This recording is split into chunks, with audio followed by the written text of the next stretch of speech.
अखिल भटवाडी सार्वजनिक उत्सव मंडळ उपस्थित सर्व गणेश भक्तांचं हार्दिक स्वागत करत आहे.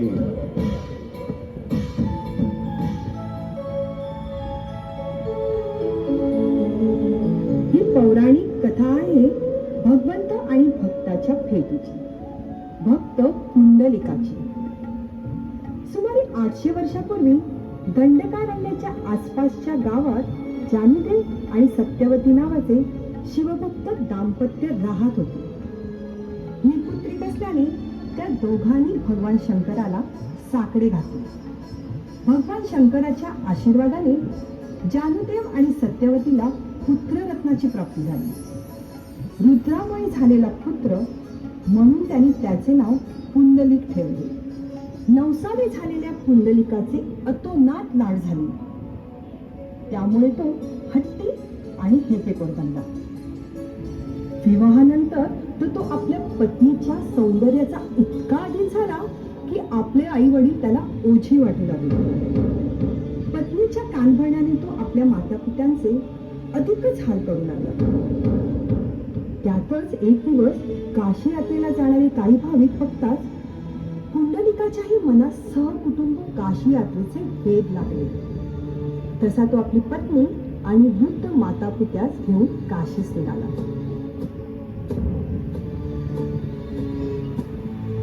प्रवासातही आपली पत्नी दमली तर तो तिला खांद्यावर घेत होता आणि वृद्ध माता पित्याला मात्र फरफटत नेत होता. वाट चुकल्यामुळे रस्त्यात त्याला थांबावे लागले.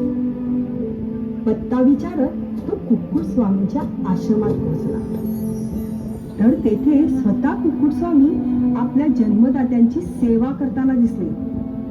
त्याला काशीचा पत्ता विचारतात त्यांनी विनम्रपणे नकार देत म्हटले, माझ्या मात्या पित्याच्या चरणीच काशी क्षेत्र तसेच सर्व तीर्थक्षेत्र सामावली आहेत.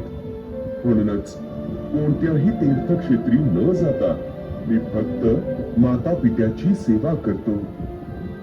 कुक्कुट स्वामींच्या या उत्तराने पुंडलिक आश्चर्यचकित झाला.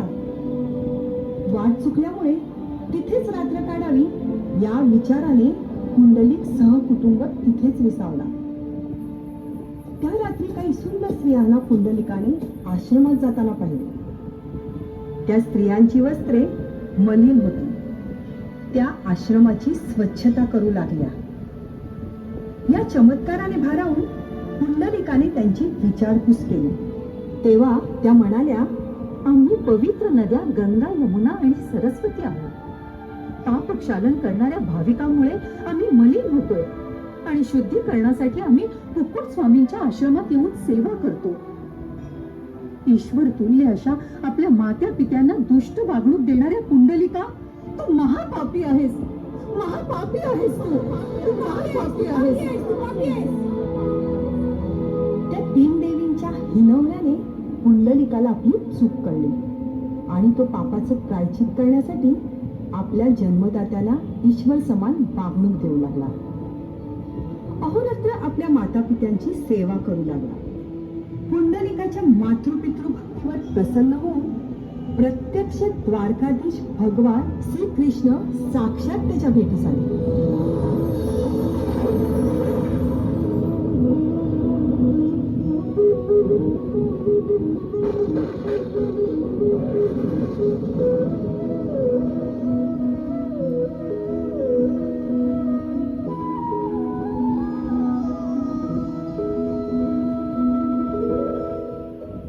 पुंडलिका, अरे पुंडलिका, इकडे बघ. मी द्वारकाधीश भगवान श्री कृष्ण प्रत्यक्ष तुझ्या भेटीस आलो आहे. क्षमा करा भगवन, परंतु माझे माता पिता माझ्या मांडीवर डोके ठेवून निद्रा घेत आहेत.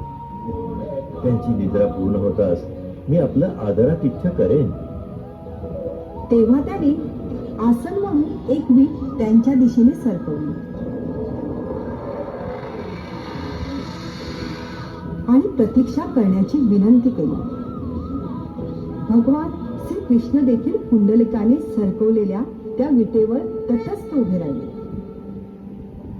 भगवान श्रीकृष्णाने पुंडलिकाची परीक्षा घेण्याचे ठरवले. तेथे एक भुंगा सोडला.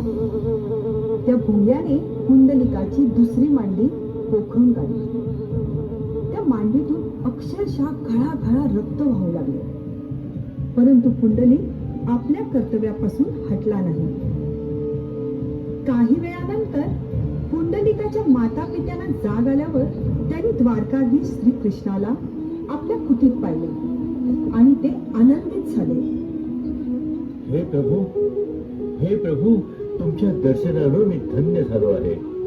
साक्षात पूर्ण परब्रह्म परमेश्वर माझ्या कुटीत. पुंडलिका, मी तुझ्या मातृपितृ भक्तीवर प्रसन्न झालो आहे. माग, काय हवा तो वर माग. हे प्रभू, तुमच्या दर्शनानं मी कृतार्थ झालो आहे.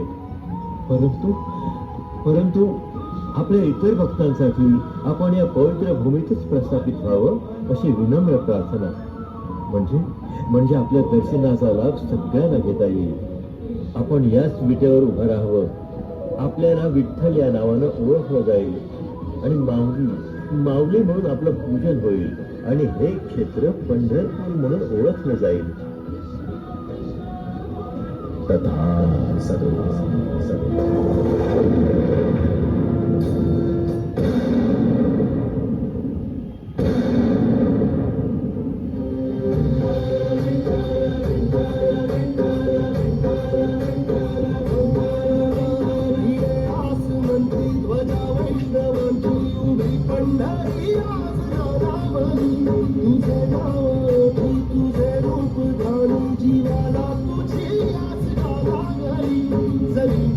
साऱ्या जगाचा परिपूर्ण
मंगलमूर्ती गणपती बाप्पा